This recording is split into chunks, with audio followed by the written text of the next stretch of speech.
Hello my dear students, welcome back to one more class. आज की इस class में हम स्टडी करने वाले हैं paradox of fractional oxidation states. Students, मैंने प्रीवियस वीडियो में ऑक्सीडेशन स्टेट कैसे निकालते हैं, ऑक्सीडेशन नंबर कैसे निकालते हैं, ये एक्सप्लेन किया है। आई होप आप सभी ने उस वीडियो को ध्यान से देखा है। जिन्होंने नहीं देखा है उनके लिए इस आई बटन में वो वीडियो दिख जाएगा, आप ध्यान से देख लीजिए। तो आज की इस क्लास में हम क्या स्टडी करने वाले हैं, हम स्टडी करेंगे paradox of fractional oxidation state. इसका मतलब ये हुआ है कि जैसे कि हम अगर कोई ऑक्सीडेशन नंबर निकालते हैं तो वो ऑक्सीडेशन नंबर जो है ये फ्रैक्शन में हो सकता है, राइट। तो अब अगर फ्रैक्शनल ऑक्सीडेशन नंबर होता है तो मतलब सिंपल सी बात है कि वो क्या होता है, वो एक एवरेज ऑक्सीडेशन स्टेट होती है। किसी भी एलिमेंट की एक एवरेज ऑक्सीडेशन स्टेट होती है जब भी कोई एलिमेंट दो या दो से ज्यादा एटम्स उसमें प्रेजेंट रहते हैं जिनकी डिफरेंट डिफरेंट ऑक्सीडेशन स्टेट होती है। जैसे मैं यहाँ पर आपको बताती है, फॉर एग्जांपल मैं यहाँ पर ले रही हूँ Fe3O4, ठीक है। ये अभी हमने एक कंपाउंड ले लिया। अगर हम इसका ऑक्सीडेशन स्टेट अगर निकाले तो आप यहाँ पर देख सकते हो, यहाँ पर Fe एटम्स है ना। इन Fe एटम्स की जो ऑक्सीडेशन स्टेट है ये +2 भी है और साथ में +3 भी है। तो ऐसे सिचुएशन में जो हमें ऑक्सीडेशन स्टेट मिलेगी वो हो जाएगी हमारी फ्रैक्शनल ऑक्सीडेशन स्टेट।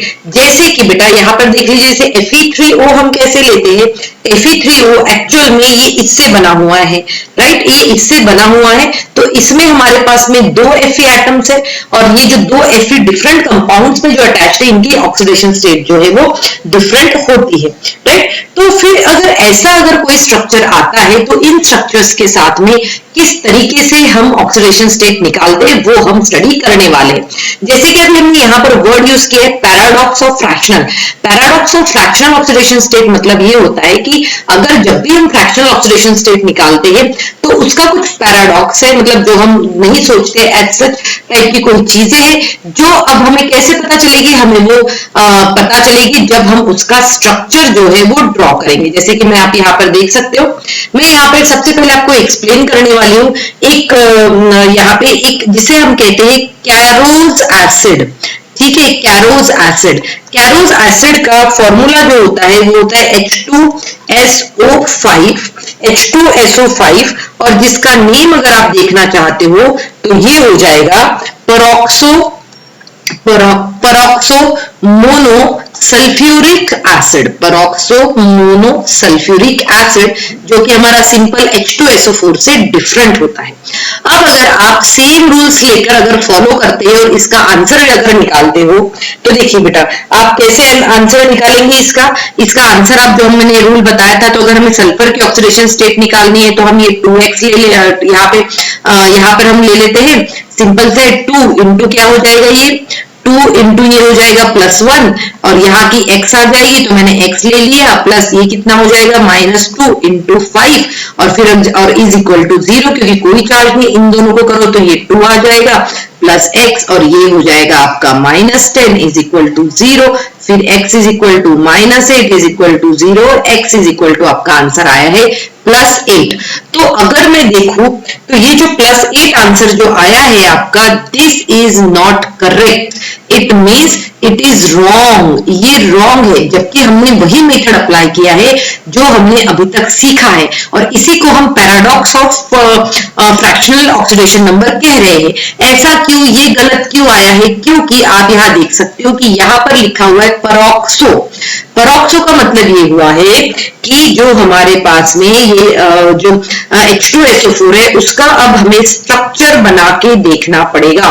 तो उसका स्ट्रक्चर जो है, ये स्ट्रक्चर इस तरीके से होता है, इसका स्ट्रक्चर ये इस तरीके से होगा। तो आप यहाँ पर देख सकते हो इसके स्ट्रक्चर में बिल्कुल H2SO5 का स्ट्रक्चर है। इसमें हम देख सकते हैं कि परॉक्सो है, परॉक्सो मतलब परॉक्साइड लिंक है। ये कौन सी, परॉक्साइड लिंकेज, और यहाँ पर परॉक्साइड लिंकेज कौन सी है, ये वाली परॉक्साइड लिंकेज है। मतलब ऐसे हमारे पास में कोई कंपाउंड है जिनका हमारे पास डायरेक्ट कैलकुलेट करने से नहीं आएगा, हमें उसको उसका स्ट्रक्चर लिखना पड़ेगा, उसके बाद में ही हम उसको कैलकुलेट कर सकते हैं। जैसे कि अगर मैं इसका कैलकुलेट करने जाऊंगी तो देखिए मैं कैसे कैलकुलेट करती हूँ ऑक्सीडेशन नंबर, अगर मुझे इसका कैलकुलेट करना है तो देखिए मुझे पता है कि ये पेरोक्साइड लिंकेज है, मतलब इसका ऑक्सीडेशन स्टेट -1 होगा, इसका ऑक्सीडेशन स्टेट -1 होगा, तो मैं इसी बेसिस पे कर लेती हूँ। तो मुझे जो सल्फर है उसका निकालना है, इसलिए मैंने एक्स कहा।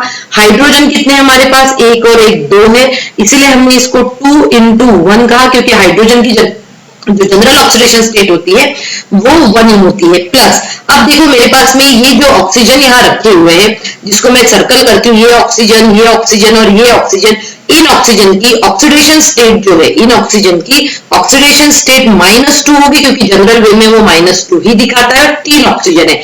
प्लस अब पेरोक्साइड लिंकेज वाले मेरे पास में 2 ऑक्सीजन है, इसलिए मैंने इसको 2 लेके -1 किया है, इज इक्वल टू 0। अब हम सॉल्व कर लेते हैं, x + 2 - 6 - 2 इज इक्वल टू 0। ठीक है, तो अब यहाँ पर देख सकते हो आप, आपका जो आंसर जो आ रहा है x = -6 is equal to 0, x is equal to +6। तो यहाँ पे हम कहेंगे सल्फर जो है ना, सल्फर की ऑक्सीडेशन स्टेट या ऑक्सीडेशन नंबर जो है वो +6 है, +6 है, और ये एब्सोल्युटली क्या है, करेक्ट है, ये एब्सोल्युटली करेक्ट है। तो आप यहाँ पर देख सकते हो बेटा कि ये जो निकाला है मैंने, ये रॉन्ग मैंने निकाला था, क्योंकि मैंने जो सिंपल सा फॉर्मूला होता है पहले उस बेसिस पे किया, बट एक्चुअल में H2SO5 को इस तरीके से भी किया जाता है, और इसी को हम कहते हैं paradox of fractional oxidation state, right. तो अभी आप ये अपने कॉपी में करके रखिए, और अगर आपको लगता है कि ये कहीं पर भी कुछ डाउट है या फिर नहीं समझ में आ रहा है तो आप मुझे कमेंट सेक्शन में लिखिए, I will definitely answer your query. चलिए एक ऐसा ही और एग्जांपल्स देख लेते हैं हम। अब अगर हम जो एग्जाम्पल देखने वाले हैं, आप अपनी कॉपी में लिख के रखिए बेटा इसको, और अगर कुछ भी डाउट है या फिर अगर क्वेश्चन आता है ये एग्जाम में तो किस तरीके से करना है आप उसको समझ लीजिएगा। ओके, चलिए अब मैं यहाँ से मैं दूसरा एग्जाम्पल ले रही हूँ। अभी यहाँ पे देखिए दूसरे एग्जाम्पल में मैंने जो लिया है वो है CrO5। तो आप इसको जनरल वे में जब कैलकुलेट करोगे, है ना, जनरल वे में जब आप कैलकुलेट करोगे तो क्रोमियम का ऑक्सीडेशन स्टेट +10 आता है, बट वो तो रॉन्ग है। तो हम किस तरीके से सॉल्व करेंगे, चलिए देख लेते हैं। अब हम किस तरीके से, क्रोमियम का हमें निकालना है, इसलिए हमने उसको x ले लिया है। ठीक, अब देखो इसको सॉल्व करने से पहले हम क्रोमियम का स्ट्रक्चर बना लेते हैं, और देखो स्ट्रक्चर बनाने के लिए हमने O यहाँ लिखा है, फिर यहाँ एक O यहाँ लिखा, एक O यहाँ लिखा, और एक O जो है यहाँ पर आ गया, और ये जो दोनों O है एक दूसरे के साथ में अटैच्ड है। और ऐसी लिंकेज, जब भी O और O एक दूसरे के साथ में अटैच्ड रहते हैं, ऐसी लिंकेज को हम कहते हैं पेरोक्साइड लिंकेज। ये कौन सी लिंकेज है, पेरोक्साइड लिंकेज है। ठीक है, ये पेरोक्साइड लिंकेज है। तो अब चलिए इसको कैलकुलेट कर लेते हैं। जो हमारा ये होता है, तो हमने x का वैल्यू कैलकुलेट करना है, इसलिए हमने x ले लिया। अब देखो पेरोक्साइड लिंकेज कितनी है हमारे पास में, 2 पेरोक्साइड लिंकेज है, 2 पेरोक्साइड लिंकेज है। मतलब ये देखो पेरोक्साइड कौन कौन से है, तो हम उसको जो थोड़ा सा हाईलाइट कर लेते हैं। ये ऑक्सीजन पेरोक्साइड है, ये ऑक्सीजन, ये ऑक्सीजन और ये ऑक्सीजन, मतलब हमारे 4 ऑक्सीजन जो है पेरोक्साइड लिंकेज में इन्वॉल्व है, इसीलिए उनके ऑक्सीडेशन स्टेट -1 रहेगी, -1 -1 और ये आ जाएगी -1।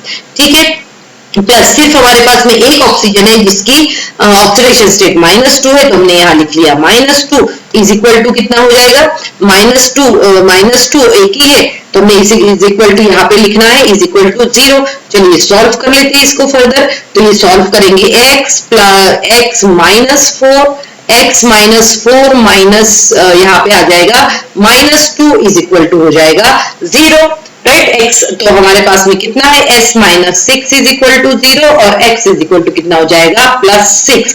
तो बेटा अभी हमने देखा था कि अगर हम इसको जनरल वे में कैलकुलेट करते हैं, तो इसका +10 आएगा आंसर, बट एक्चुअली स्ट्रक्चर के हिसाब से रहेगा, और इसीलिए इसका ऑक्सीडेशन नंबर जो है वो आ जाएगा +6, राइट। चलिए एक और एग्जाम्पल लेकर मैं आपको समझाती हूँ, है ना।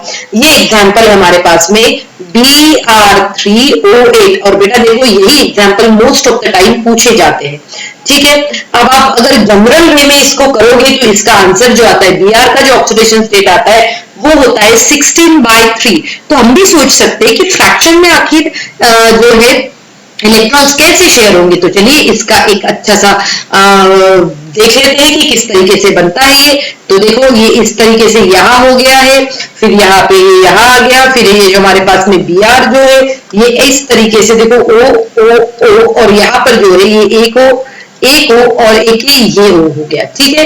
अब इस तरीके से हमारे पास में ये स्ट्रक्चर, वेट अ मिनट, इस स्ट्रक्चर को और अच्छे से कर लेते हैं। यहाँ पे हमारे पास में Br3 है तो हम Br3 ले लेते हैं, यहाँ पे Br और फिर है हमारे पास में O O और ये O। अब देखिए ध्यान से आप देख सकते हो कि इन सभी में जो ऑक्सीडेशन नंबर जो आता है वो डिफरेंट होता है ना, डिफरेंट होता है। और ये ऑक्सीडेशन नंबर कैसे होता है, देखो आप अगर देखोगे तो ये वाला जो ऑक्सीडेशन, अगर हम ये इस ब्रोमीन का देखें, इस ब्रोमीन का देखें और इस ब्रोमीन का देखें, तो मैं आपको डिफरेंटली लिखकर बता देती हूँ। तो इस ब्रोमीन का ऑक्सीडेशन नंबर होता है +6, ठीक है। इनका ऑक्सीडेशन नंबर कितना होता है, +6। और यहाँ पर अगर हम देखें तो इसका ऑक्सीडेशन नंबर भी होता है +6, कितना होता है +6, और इसका ऑक्सीडेशन नंबर जो आता है वो आता है +4, ठीक है। तो ये जो है हम ये कैसे कैलकुलेट करते हैं, चलिए मैं आपको समझा देती हूँ बेटा। ये जो कैलकुलेट करते हैं हम इसको -2 मानते हैं और सिर्फ पहले इतने एरिया का कैलकुलेट करते हैं, तो इसीलिए इसके Br के ऊपर +6 आया। हम इतने एरिया का कैलकुलेट करेंगे तो इसके ऊपर कितना आता है, -2 -6 = 0, और इसीलिए इसका आता है हमारे पास में +6, और मिडिल में जो है ये -2 और -2। तो ठीक है, तो ये होता है paradox of fractional oxidation number. अगर आपने ये सभी एग्जांपल्स अच्छे से याद कर लिए तो बेटा आपको भी ये थोड़ा सा हेल्पफुल रहेगा सभी समझने में। और ये टॉपिक आपको समझ में आया या नहीं आया आप मुझे कमेंट सेक्शन में जरूर लिखिए, और अगर आप मेरे चैनल पे न्यू हैं तो चैनल को सब्सक्राइब करना बिल्कुल भी नहीं भूलना है। Thank you students and have a good day ahead.